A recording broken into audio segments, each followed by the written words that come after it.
శివాయ. నమస్కారం భక్తులారా.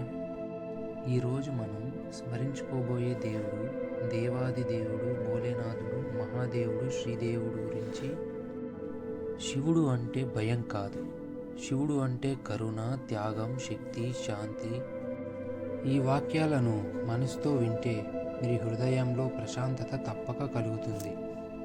శివుడు భస్మాన్ని ధరించి జటలలో గంగాదేవిని నిలిపి మెడలో వాసుకి నాగాన్ని అలంకరించుకొని సర్వ సృష్టికి త్యాగం యొక్క అర్థాన్ని బోధించిన దేవుడు. ఆయన రూపం మనకు ఒకే సందేశాన్ని ఇస్తుంది: అహంకారాన్ని విడిచిపెట్టి సత్య మార్గాన్ని ఆశ్రయించు అని. శివుడిని ఎందుకు భోలేనాథుడని పిలుస్తారంటే ఆయన చిన్న భక్తికి కరిగిపోయే కరుణామయుడు. పేద ధనిక భేదం లేకుండా నిజమైన భక్తినే కోరుకునే దేవుడు. పంచభూతాలకు అధిపతి అయిన దేవుడు, సర్వలోకాలకు ఆధారం.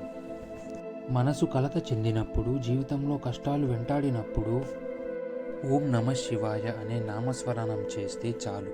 శివభక్తి మనసుకు ధైర్యాన్ని, శక్తిని, ఆత్మశాంతిని ప్రసాదిస్తుంది. శివుడు మన జీవితానికి మార్గదర్శకుడు, అజ్ఞానాన్ని తొలగించే గురువు.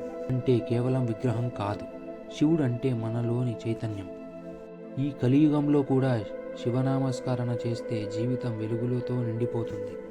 ప్రతిరోజు కొన్ని క్షణాలు శివుణ్ణి స్మరిస్తే జీవితాన్ని చూసే దృష్టికోణమే మారుతుంది. బయట పరిస్థితులు మారకపోయినా లోపల మనసు మాత్రం స్థిరంగా, శాంతిగా నిలుస్తుంది. శివస్మరణ అంటే కేవలం నామజపం కాదు, మన ఆలోచనలను నెమ్మదిగా మార్చే ఒక ప్రక్రియ.